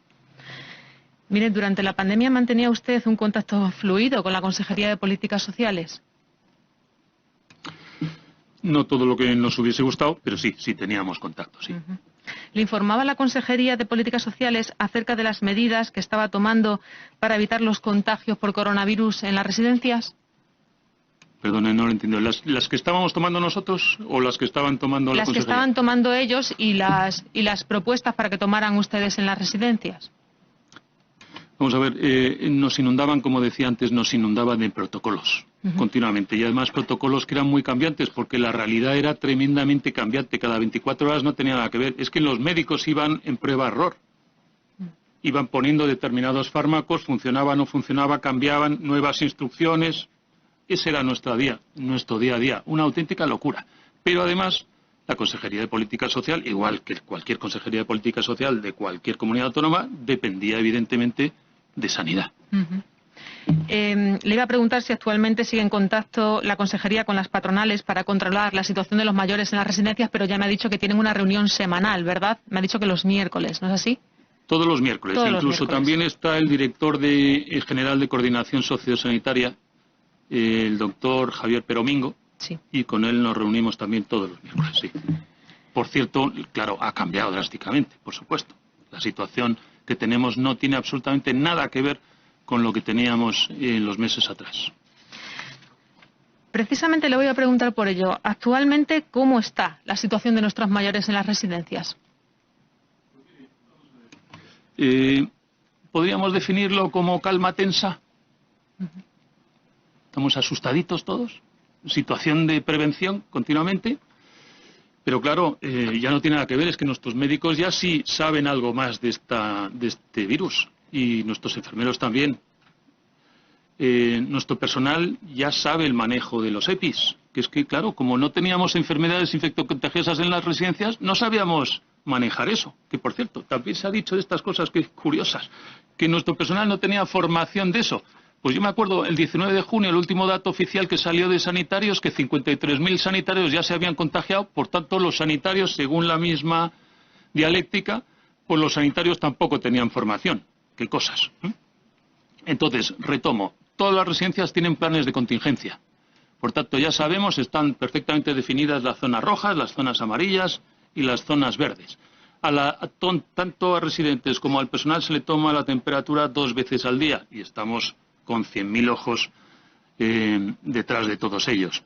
Todos los residentes llevan también materiales. La coordinación ya con el sistema público de salud ya es un hecho, funciona. No tenemos ningún problema ya para derivaciones hospitalarias, para las interconsultas. Ha cambiado radicalmente, no tiene absolutamente nada que ver. Y después, de hecho, la incidencia ahora mismo es mínima en las residencias. También puede ser por el enorme grado de inmunidad que tenemos, que eso qué significa que en la primera vuelta hubo un grado tanto como que el 70% de nuestros mayores se infectaron. Claro. Y el 31% de nuestro personal también. Por tanto, claro, lógico es que lo que en su momento fue una gran debilidad, ahora mismo se ha trasladado y se ha convertido en fortaleza. ¿Qué es lo más preocupante ahora? Aquellos centros donde no ha entrado el virus. Muy preocupante. Una de las cosas que sí ha hecho bien la Comunidad de Madrid, que no se ha hecho en otras comunidades autónomas, es desarrollar un mapa epidemiológico, un mapa serológico. Ya gracias a Dios sabemos aquellas personas que ya han pasado el virus y que por tanto tienen inmunidad, tienen anticuerpos, tienen la IgG positiva. Supuestamente esas personas no se van a volver a contagiar. No se puede usted imaginar, señoría, la cantidad de gente que llevamos al hospital y desde el hospital, porque es protocolo, tienen que hacerle una PCR, nos llaman diciendo: ha dado positivo doña fulanita. Vamos a la historia, sin problemas. Falso positivo. ¿Por qué? porque tiene IgG positiva. Esto, si no fuese, imagínense la que se vuelve a liar otra vez en los centros. Otra vez a confinar a los mayores en sus habitaciones. Claro, otra vez a prohibir la entrada de familiares. Efectivamente, pero ahora la mayor diferencia es que contamos no solamente con mascarillas y con resto de materiales de protección sanitarios, sino que también contamos con test que nos permiten efectivamente poder actuar con antelación y evitar contagios, evitar también cierres y cuarentenas totalmente innecesarias. También me gustaría preguntarles si tuvo usted alguna reunión con la Consejería de Políticas Sociales para hablar sobre el nuevo modelo de residencias en el que el señor Reyero ya estaba trabajando antes de que dimitiera. Sí. Bueno, las reuniones con la Consejería de Política Social son, como le digo, semanales. Sí, estamos avanzando incluso ya en el desarrollo del nuevo acuerdo marco que vence el 30 de junio. Pero claro, por los plazos de la Administración, como pasa por una licitación, pues... Sí. Hay que empezar ya y de hecho es como estamos. ¿Cree usted que los problemas de las residencias de mayores han sido distintos dependiendo de si la residencia era pública o privada? Yo creo que lo he contestado ya. El virus ha entrado donde ha entrado, evidentemente, independientemente de la titularidad del centro. Por tanto, ¿usted considera que el factor público o privado de una residencia de mayores es el que condiciona o puede llegar a condicionar el número de fallecidos? En absoluto. Si es que además siempre ha sido un sector, el nuestro, el social, que por cierto no es sociosanitario. Por favor, se lo ruego, señorías. No tenemos nada que ver con sanidad. Somos sociales, ni más ni menos. Efectivamente. De hecho, el señor Reyero insistía mucho en esta terminología, porque efectivamente el cambio de modelo que proponía y que sigue proponiendo la Consejería de Políticas Sociales es convertirlo en un modelo sociosanitario, porque actualmente no tiene nada de sanitario, efectivamente.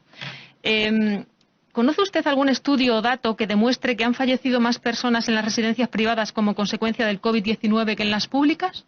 No, lo único son los datos que me pasó, por cierto, la propia Consejería de Política Social, que es los que les he dicho. 10,63% de incidencia en las residencias de Lamas, las públicas, y 7,8% en las residencias privadas, pero no tenemos más datos. Como tampoco de estas otras cosas que se han seguido diciendo. Aquellas residencias por ejemplo, del plan de velocidad, que el predominio es de habitaciones individuales frente a las dobles, y entonces se decía que no ha habido tanta propagación por ese modelo de residencia, pues lamentablemente tampoco. La experiencia y los datos nos demuestran que no, que esas residencias se han infectado exactamente igual, con la misma agresividad que otro tipo de residencias. Como también el hecho de que residencias que tengan zonas específicas, que estén sectorizadas, como por ejemplo cada residencias nuevas de nuevo diseño que tienen plantas autónomas en las que cada planta es como si fuese una pequeña residencia y al final tú tienes dentro de la misma residencia 4 o 5, con su propio salón, con su propio comedor, con su propia zona de terapia ocupacional. Pues lamentablemente han tenido la misma incidencia. El COVID ha tenido la misma incidencia en unas que en otras. Señor Fernández, cuando... Sí, Fernández, por favor, que si no mi padre se va a enfadar. Disculpe, Fernández, disculpe. Cuando el Gobierno ordenó que se procediera a la sectorización dentro de las residencias, ¿con qué problemas se encontraron? Porque en ese momento no había test para poder hacer esa sectorización y además había un gran problema y es que teníamos asintomáticos. Es decir, con aquellas personas que tuvieran algún tipo de síntomas se podía hacer la sectorización, pero con los que eran asintomáticos, allí lo tenían ustedes no difícil, imposible.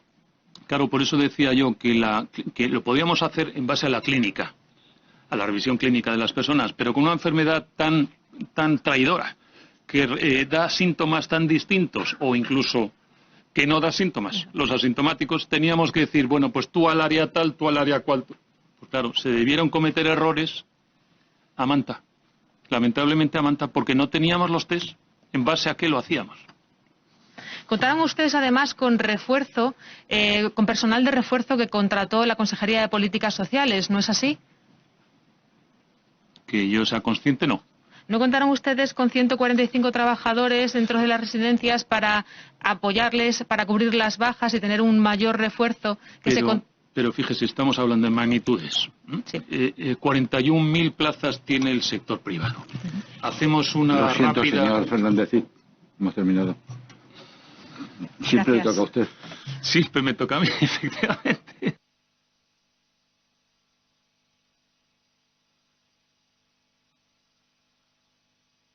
Perdón. A continuación, y por un plazo máximo de 15 minutos, tiene la palabra la portavoz del Grupo Parlamentario Popular, doña María Dolores Navarro Ruiz. Cuando quiera, señoría. Pues muchas gracias, presidente. Muy buenos días y muchas gracias por su presencia hoy aquí, señor Fernández Cid.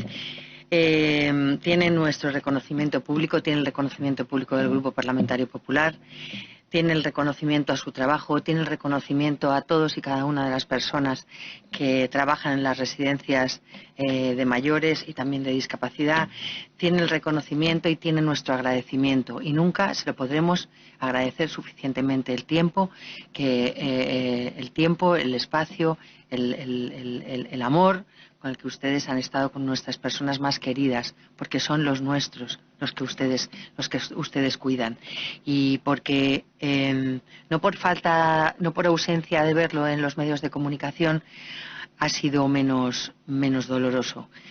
Ciertamente hay alguna parte de la población que por eso, por no haber visto con ojos y con caras estas cuestiones como digo, en los medios, pues a lo mejor se atreven a hacer algunos análisis que en modo alguno son los reales.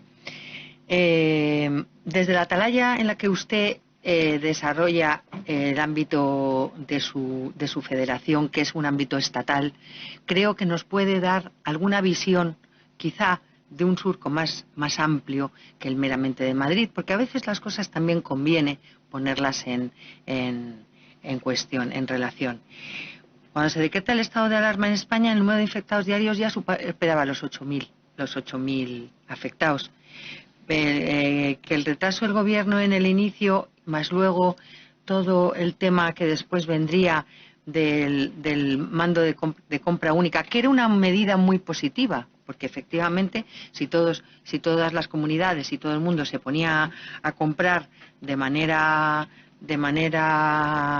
indiscriminada, pues podía haber ausencia podía no llegar material a algunos lugares.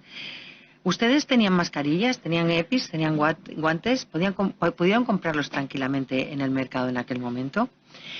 El ministro Illa, el 13 de febrero, dijo que España tenía suficiente suministro de equipos personales de emergencia en este momento.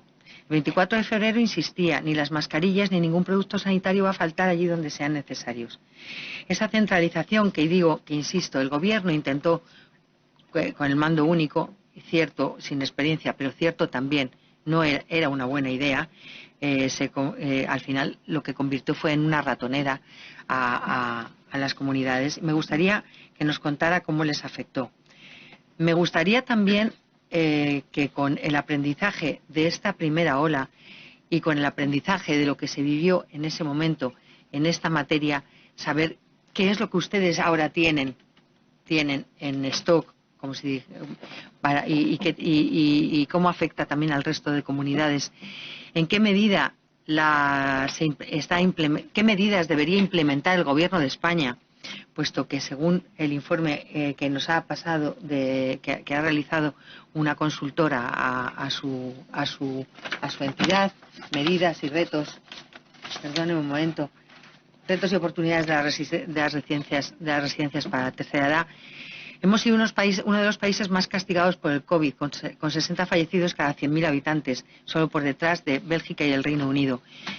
Por tanto, no es la Comunidad de Madrid la que haya tenido la hecatombe mayor, aunque la hecatombe... Señora Navarro, perdón un momento. Sí. Esta comisión se trata de lo siguiente. Comisión de investigación sobre la situación provocada por el COVID-19 en los centros residenciales de personas mayores de la Comunidad de Madrid, Sí. y la gestión que el Gobierno regional de la misma durante los meses de febrero y junio. Esta presidencia ha tenido, en la propia intervención del señor Izquierdo, en las propias intervenciones de casi todos los diputados, cuando la línea ha sido muy flojita, digo, en el sentido de que tenía mucha relación, lo que tenía que contestar no ha interrumpido a nadie. pero usted se tiene que ajustar a la pregunta del compareciente, porque el compareciente viene a contestar sobre lo acaecido en la Comunidad de Madrid, claro, de acuerdo con el título y lo aprobado por esta Asamblea. Sí, sí. No es que se lo invente esta mesa. Sí. Le ruego se ciña al ámbito regional al que está sujeta esta comisión. Muchas gracias. ¿Me está contando el tiempo? ¿Me sigue contando el tiempo? Vale, muchas gracias. Lo que pasa es que es absolutamente imposible hablar solamente de Madrid si no sabemos que no se podían comprar. Ceñida estoy. Si no se sabía que no se podía. No, bueno, bueno, pero seguimos sin poder. Yo sigo sin poder. Es imposible que yo no pueda hablar del gobierno de España cuando era imposible comprar los materiales y dejar de ser territorios donde... Sí.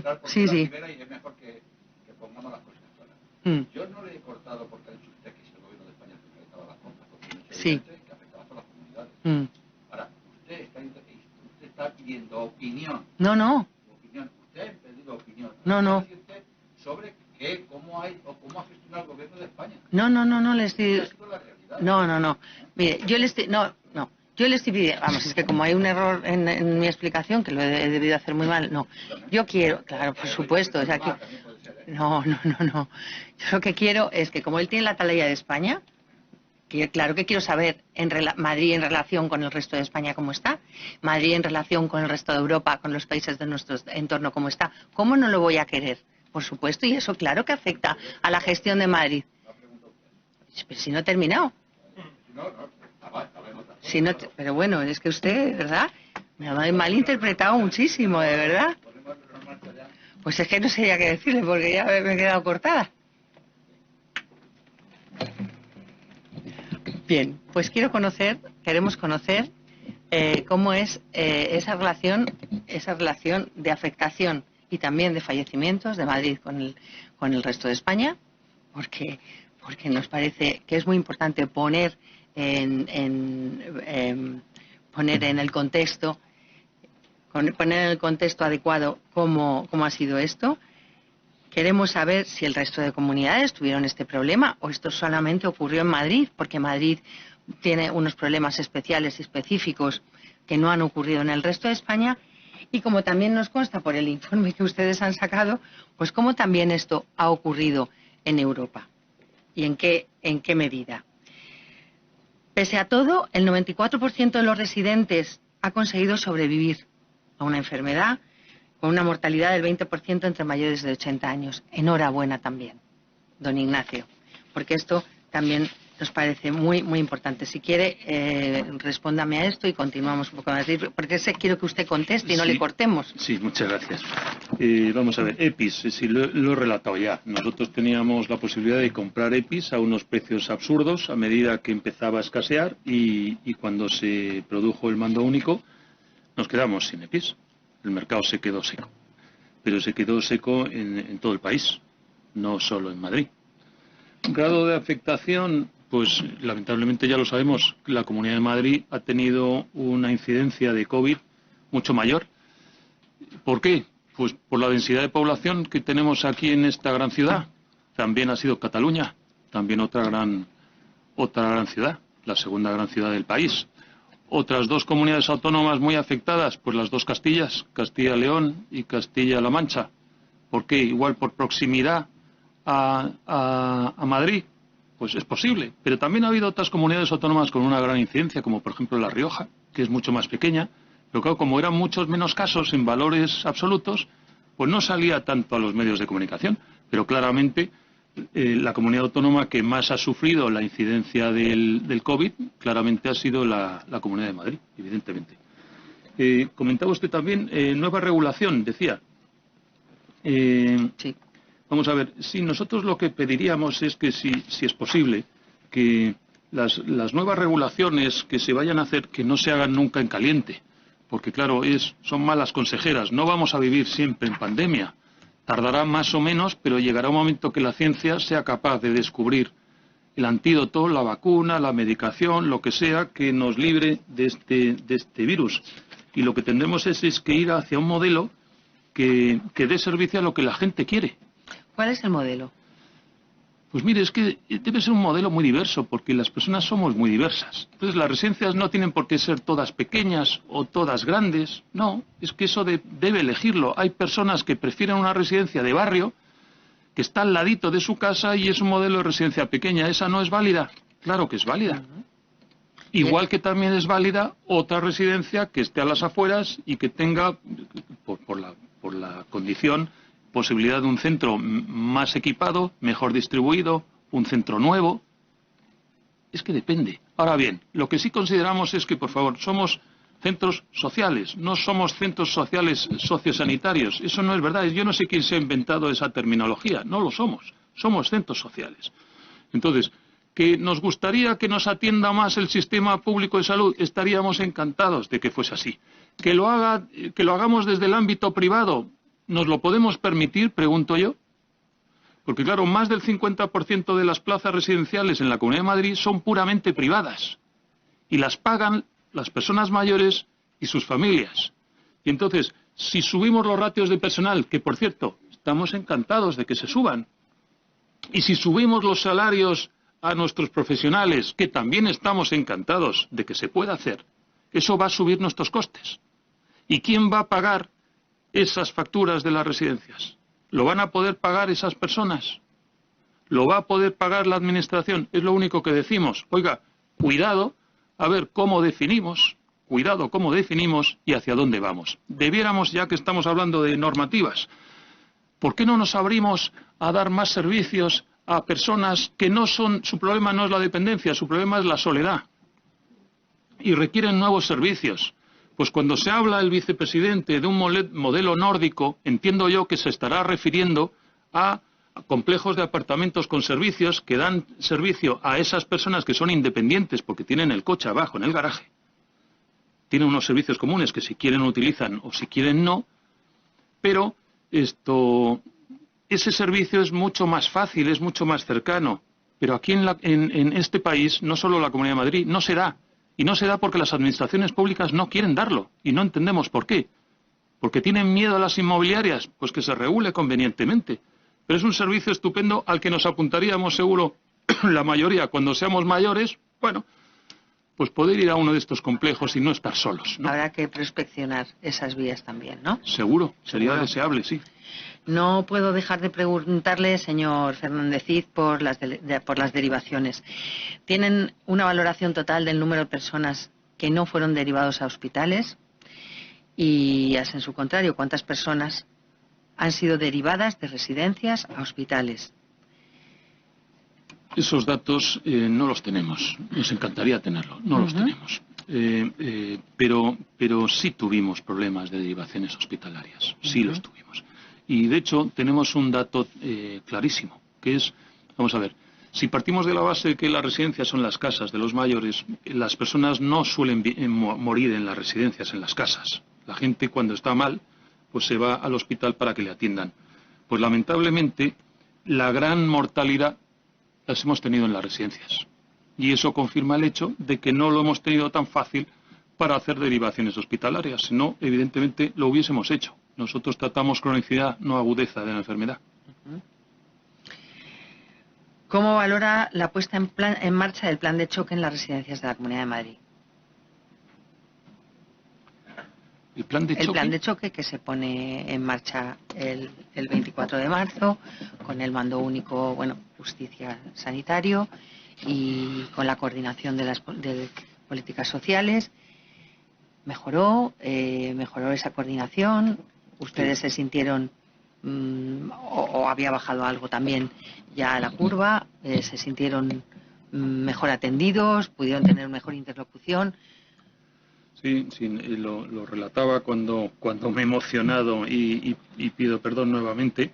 Al principio es que estábamos solos, entonces no teníamos interlocutores, llamábamos y nadie atendía, nadie se ponía al teléfono, no teníamos materiales, no teníamos posibilidad de derivaciones hospitalarias, no teníamos test para poder sectorizar. Claro, en el momento en que empezamos nuevamente a tener interlocutores, claramente el tema mejora. Pero claro, también mejora con el avance que tienen nuestros médicos y la ciencia de lo que es la enfermedad a la que nos enfrentamos. Evidentemente, si como decía antes, estábamos nuestros médicos con prueba-error, socorro. Entonces ya tenemos conocimiento, pues claro, ya esto está cambiando drásticamente. El virus no tiene la misma letalidad que tenía anteriormente. Ahora bien, es verdad, estamos muy preocupados. ¿De qué? De que cuando llegue el frío y llegue la gripe, ¿qué va a pasar? Sí, estamos tremendamente preocupados, porque puede haber sintomatología muy parecida en ambos casos. Pues casi una última pregunta. ¿Qué valoración realiza de la situación actual? Del mapa serológico, ha hecho alusión a él, y de las medidas que en este momento ha implementado ya la Consejería de Políticas Sociales, y esa interlocución que parece, y usted ha contado, que es muy activa y muy prolífica. Pues empiece a contestar, porque si sí, no... porque si me van a volver a cortar, ¿no? Vale, pues sí, que comentaba que claro, esto gracias a Dios ha cambiado drásticamente. Sí, hay una interlocución, las cosas se están mejorando, tenemos un interlocutor que escucha nuestros problemas y pone soluciones encima de la mesa. ¿Lo hace todo lo bien que quisiéramos bajo nuestro punto de vista? Seguro que no, pero en fin, las cosas han mejorado claramente. Lo del mapa epidemiológico que comentaba, sí, un gran avance. Los test estos que nos acaban de dar, no se puede usted imaginar cómo nos van a venir. No se puede usted imaginar. Porque claro, vamos a tener en 15 minutos un dato real. ¿Cuántos test hemos tenido que no sabíamos la validez real de lo que estaba diciendo el marcador, ¿no? Así que sí, claramente. Y después, la incidencia, claro, es que nos estamos enfrentando a un virus que parece distinto. Parece mucho menos letal que antes. Por eso decía nuestro miedo. Socorro cuando venga el frío, ¿no? Expectantes, ¿no? Calma tensa que definía al principio. En calma tensa estamos, sí. Muchas gracias, señora Navarro.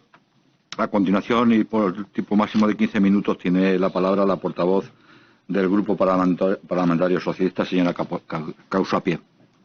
Muy bien, pues muchas gracias. Bueno, en primer lugar, señor Ignacio Fernández, darle la bienvenida y agradecerle su presencia y también trasladarle que aquí muchas veces también lo hemos dicho en esta asamblea, creemos que no se ha reconocido suficientemente el excelente trabajo y el esfuerzo también que han hecho los profesionales, todos los profesionales de las residencias de mayores, ¿no? Coincidimos en que se hubieran merecido también una parte de esos aplausos, ¿no? Al menos. Pero bueno, creo que es importante que siempre recordemos eso y retomemos, ¿no? Sí le quería hacer algunas preguntas, intentando centrar, aunque algunas cosas ya parece que se han repetido, pero mire, usted, yo le he oído decir que las residencias efectivamente no son espacios sanitarios. Comparto con usted que no sé qué es eso del modelo sociosanitario. Yo me acabo de enterar de que la Consejería tiene un proyecto en esa línea. Yo creo que las residencias son espacios sociales, pero es verdad que, como se dijo en muchas ocasiones, y lo dijo aquí el propio consejero de Políticas Sociales, o se atendía a los mayores en las residencias o en los hospitales. Es decir, si no se les atiende en el espacio sanitario, habrá que llevar la sanidad a casa, ¿no? Y, por lo tanto, desde esa idea se plantearon algunas cuestiones. En ese sentido, el consejero de Sanidad, por ejemplo, ha dicho en el Pleno, en la Asamblea de Madrid, que se han medicalizado en Madrid 232 residencias. Usted decía, ¿qué es medicalizar? No sé, el consejero no lo ha explicado nunca mucho, a qué se refería con esto de medicalizar. Sí lo ha dicho en algún caso algún juez, ¿no? Cuando decían no se han medicalizado, ¿qué debe hacerse? Se debe poner personal, equipos sanitarios, procedimientos sanitarios, etcétera, ¿no? Yo le quería preguntar a usted respecto a esto. Usted conoce que se han medicalizado en Madrid 232 residencias, algunas deben ser de subgrupos, porque son muchas, ¿no? 232. No sé si conoce usted esto, que en Madrid se han medicalizado 232 residencias. Le agradezco mucho el reconocimiento al sector, a los profesionales y a las empresas. En cuanto a la medicalización, es que vuelvo a insistir, que seguimos sin saber exactamente qué se entiende por medicalización de una residencia. Entonces, sí. ¿Qué es lo que se ha cambiado o lo que ha variado con respecto a lo que teníamos en enero, en febrero? Bueno, pues que ahora, desde atención primaria o mejor dicho, desde los hospitales, ¿viene algún médico a la residencia? Eso para nosotros no es medicalizar una residencia. Desde luego, para mí tampoco. Entonces, que vienen a echarnos una mano a valoración de determinados casos, pues es lo que debiera ser lo normal, como definía antes, lo que entendemos nosotros que debiera ser el sistema sanitario dando servicio a unas personas mayores dependientes, que en los últimos años de su vida van a consumir el 90% de sus necesidades sanitarias, ¿no? Claro, pero yo le quiero preguntar... Por tanto, ¿consideramos que eso es medicalizar una residencia? No. No, claramente, eso no es medicalizar una residencia. O sea, que durante esos meses que son objeto de esta investigación, no se ha medicalizado, según su punto de vista, las residencias en Madrid. Claro, yo pensaba, bueno, yo tengo... Es verdad que dice usted que a partir de un momento se envía material de protección, ¿no? Por parte de la Consejería de Políticas Sociales, entiendo. Sí, vale. Sí, a mí me contestaron en una pregunta, tengo información de que hay envíos. No sé si considera usted que es suficiente o debería enviarse mayor número, ¿no?, de equipos de material de protección. Sí, y como le decía, la primera entrega fue el 14 de abril y la última el 4 de junio. Seguimos en pandemia, ¿no? Claro, ya. Por tanto, sí, claro, consideramos que debieran seguir dándonos material EPIs a las residencias, por supuesto. Sí. También usted decía, por ejemplo, le oí en alguna entrevista, he seguido sus entrevistas en alguna ocasión y le oí decir algo que me llamó la atención, como de pedimos medicinas y nos dieron morfina y sedación. ¿Les han enviado medicinas suficientes durante esos meses a las residencias, se entiende? Pues depende del área sanitaria y depende del hospital de referencia y dependiendo también del geriatra de enlace. Sí. Y luego también, por ejemplo, le quería preguntar, porque, claro, yo daba este dato en otra comparecencia de las 142 personas que contesta la Consejería de Políticas Sociales, que ha puesto en las residencias, ¿no?, de personas mayores, no en las públicas, sino en las concertadas, porque nosotros sí que demandamos que la Consejería apoyara con personal. Claro, usted hablaba y se ha hablado aquí, se ha reconocido que el 30% de los profesionales estuvieron de baja durante esos meses. ¿Nos puede dar una cifra aproximada? Porque yo no me atrevo. Yo puedo pensarlo, pero no soy capaz de atreverme. Pues me voy a lanzar yo. Venga. Con el riesgo de cometer un desliz, que era lo que intentaba explicar antes cuando me he quedado sin voz. Números gordos. 41.000 plazas residenciales. 0,50% de ratio personal, 20.500 personas. 30% de bajas, 6.000 profesionales, ¿no? Sí, aproximadamente, sí. Algo más incluso. Ahí sí. Tenemos los datos. Sí, era lo que yo no me atrevía a dar. Si vienen 100 y pico personas a echarnos una mano, claramente es insuficiente. Claro. Sí. Luego, claro, usted también hablaba, y este tema es verdad que es muy importante en esta comisión y es muy importante la reflexión sobre la atención sanitaria, ¿no?, que ha habido en las residencias. Usted efectivamente dice que durante esos meses no hubo ningún tipo de atención desde atención primaria. Sí que en un momento dado había relación con los geriatras, ¿no?, de los hospitales, pero sí me importa mucho un poco recoger, porque incluso yo había leído en algún caso concreto de su grupo, ¿no?, de Casablanca, que habían hecho manifestaciones sobre que no, o sea, que incluso a veces mandaban a la gente a los hospitales y se los devolvían a las propias residencias, ¿no?, cuando estaban. ¿Ha hecho usted esa reflexión? Yo le quería preguntar, desde el reconocimiento de que usted ha dicho que efectivamente falló la derivación hospitalaria, no hubo derivaciones hospitalarias al menos suficientes, si usted conocía o en las residencias conocían los protocolos que se hicieron firmados por la Dirección General de Coordinación Sociosanitaria de la Consejería de Sanidad, según nosotros tenemos registrados como protocolos el día 18 de marzo, creo recordar, el día 20, 22 y 25 de marzo. ¿Usted ha visto esos protocolos en alguna de las residencias? ¿Ha tenido conocimientos de esos protocolos que lo que hacían es establecer los criterios para la derivación en hospitales? Sí, vamos a ver, nosotros somos un sector que es otra de las inexactitudes que se dan, tremendamente regulado y tremendamente fiscalizado. Porque también se dice que, bueno, que campamos a nuestras anchas, cosa que totalmente falso. Cuando a nosotros nos dan unos protocolos de actuación, tenemos el obligado cumplimiento. Por supuesto. Claro. ¿Conocíamos esos protocolos de la Dirección General de Coordinación Sociosanitaria? Claro, sí, nos los mandaron. Evidentemente, sí, nos los mandaron. Y entonces, ustedes efectivamente actuaron en función de eso. Pues claro, no nos quedan más narices que eso, claro. Nosotros nos dan unas instrucciones que tenemos que cumplir y por supuesto que las cumplimos. Y aún así, claro, pues te encuentras después en la realidad del día a día. Se definieron una serie de perfiles que sí eran aptos y otros que no eran aptos.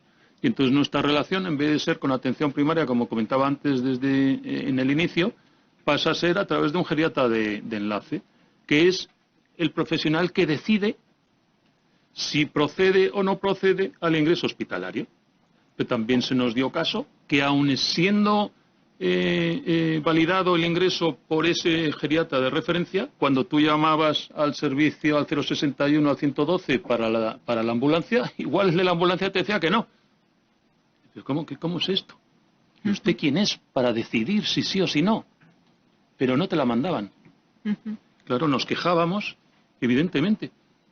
Claro que eso son fallos del sistema que hay que ir regulando, pero claro que se dieron, evidentemente que se dieron. ¿Usted tiene alguna valoración sobre esos protocolos? Lamentable que se diga tú sí, tú no. Claro, lógicamente. ¿Que estamos en un colapso del sistema sanitario? Sí, pero los residentes también son personas, claro que sí, por supuesto. Y tienen todo el derecho del mundo a recibir su atención correspondiente. Si no pretendíamos que fuesen a UCI, que se le diese un trato. Porque ya sabemos que intubación para determinados perfiles pues está desaconsejado totalmente. Sí, pero que se les dé la atención que necesitan en cada caso. Que se le diese la atención. Que es lo que ustedes reclaman, ¿no? Claro, por supuesto. Claro. Usted también le iba a preguntar si usted tiene algún tipo de conocimiento sobre a qué hospitales se llevó a las personas que procedían de su residencia. ¿Se llevaron a hospitales públicos, a hospitales privados? A todos. ¿A todos? A todos. Cuando nosotros queríamos derivar a una persona a un hospital público y el geriatra ese del enlace consideraba que no debía procederse al ingreso, cuando esa persona detectábamos que tenía una cartilla, un seguro privado, inmediatamente llamamos al hospital privado y se le derivaba al hospital privado, por supuesto. Cuando tenían un seguro privado. Cuando tenía un seguro privado, sí. Es que nosotros tenemos una respuesta reciente del Gobierno de Madrid, ¿no? De una petición de información que hizo el Grupo Socialista y entonces donde nos dicen que las personas de la residencia se derivaron en todos los casos a hospitales públicos, a excepción de 15 personas que fueron derivadas a la zona privada de la Fundación Jiménez Díaz. Entonces, quería saber si eso en su caso, ¿qué tiene que ver, ¿no? su conocimiento sobre esa derivación? Se lo acabo de decir, clarísimamente. Nosotros, por supuesto, intentábamos derivar al hospital público de turno y si por ahí no podíamos, pues buscábamos las vueltas para que esa persona recibiese la atención sanitaria oportuna y si tenía un seguro privado, por supuesto que lo intentábamos por el lado privado y si se derivaba al hospital privado, claro que sí. Sí, yo quería también preguntarle alguna cosa más, que tenemos unos pocos minutos más. Claro, usted ha hablado de un mapa serológico. Yo le quiero preguntar, yo supongo que usted es consciente, como somos todos los que estamos aquí, de que la inmunidad dura un tiempo. No lo sabemos. Bueno, pero parece que incluso hay personas que se han reinfectado. Lo digo porque entiendo que ustedes estarán pidiendo en este momento que eso se vuelva a hacer cada cierto tiempo para mantener esa información, es decir, para que sea útil, ¿no? Solo quería aclarar eso. Porque, sí, por supuesto. Claro, yo digo, con datos del mes de junio, julio, pues no sé cuánto tiempo tiene validez ¿no? Me preocupa, de alguna manera, entiéndame, que la actuación en residencias esté en este momento muy sobre el peso de una información que tiene un tiempo. De todas formas, sí, le comprendo perfectamente y por supuesto nos preocupa a nosotros, claro, pero gracias a Dios también le preocupa a Sanidad. Por eso en noviembre nos vuelven a hacer otro. Vale. Cada 3-4 meses se va a seguir repitiendo esa prueba. Y con respecto a la inmunidad, el otro día nos enteramos que ya la inmunidad que inicialmente hablaban de 2-3 meses, ya la han subido a 6. Pero ni más ni menos porque, claro, ya tenemos evidencia científica porque ya están pasando los meses. Ya. Espérese usted a ver si vuelve a ser aumentada y pasamos a 9 y a 12. A mí me encantaría, personalmente incluso, pero... Y yo también estaría encantado. Un par de cosas más. Yo le quería preguntar, mire, nosotros, claro, estamos reclamando que se dé información de los datos residencia a residencia. Nos parece importante que haya una información amplia de las personas, cuál era la situación de las residencias desde el primer momento. Incluso la mayoría, ¿no?, de los grupos de esta asamblea lo solicitó en su momento. Yo quería preguntarles si las residencias, como espacios, si tienen ustedes algún problema en que públicamente aparezca la información en una web de cada una de las residencias, cuál es su situación sanitaria. Pues mire, estaríamos encantados siempre y cuando la información se utilizase con el debido cuidado. Fíjese, ¿se da información de cuánta gente fallece en los hospitales? No. Fíjese, hemos estado dando información puntualmente todos los días a las familias que tenían algún residente con positivo. La información era diaria. Y muchos familiares, la única preocupación que tenían era cuántos han muerto. Claro, sí, y entonces decimos, oiga, mire, es que nuestra realidad del día a día es que tratamos con personas con una edad media de 84 años, polimedicadas, con múltiples patologías, y lamentablemente el fallecimiento es una realidad cotidiana en nuestros centros. Claro, que son personas muy mayores y muy frágiles, muy frágiles. Entonces, dar esos datos, ¿para qué? ¿Para crear una alarma social como de hecho estamos ahora? Fíjese lo que se provocó cuando surgió el tema del colapso de las funerarias y se descubrieron personas mayores cuerpos que estaban en las residencias y no se habían retirado. Se creó una alarma social innecesaria. ¿Para qué? ¿Para qué? Pero si el problema de verdad, señoría, venía por las funerarias, que en condiciones normales en 2 horas nos retiraban un cadáver y nos íbamos a 72 horas y no conseguíamos que se retirasen. Ya, yo creo que entonces, tiene mucho que ver la opacidad. La información, esa información... ¿Perdone? Lo siento, yo creo señor que Fernández. Se genera alarma Muchas cuando no hay información previa. Pero ¿para qué tener esa señoría. información de número de fallecimientos? Para que la gente coja miedo. Señor Cid, muchas gracias. Y en nombre de la comisión le quiero dar las gracias por su comparecencia. Además, muy emotiva a mi juicio. Y casi da ganas volverle a convocar. Muchas gracias.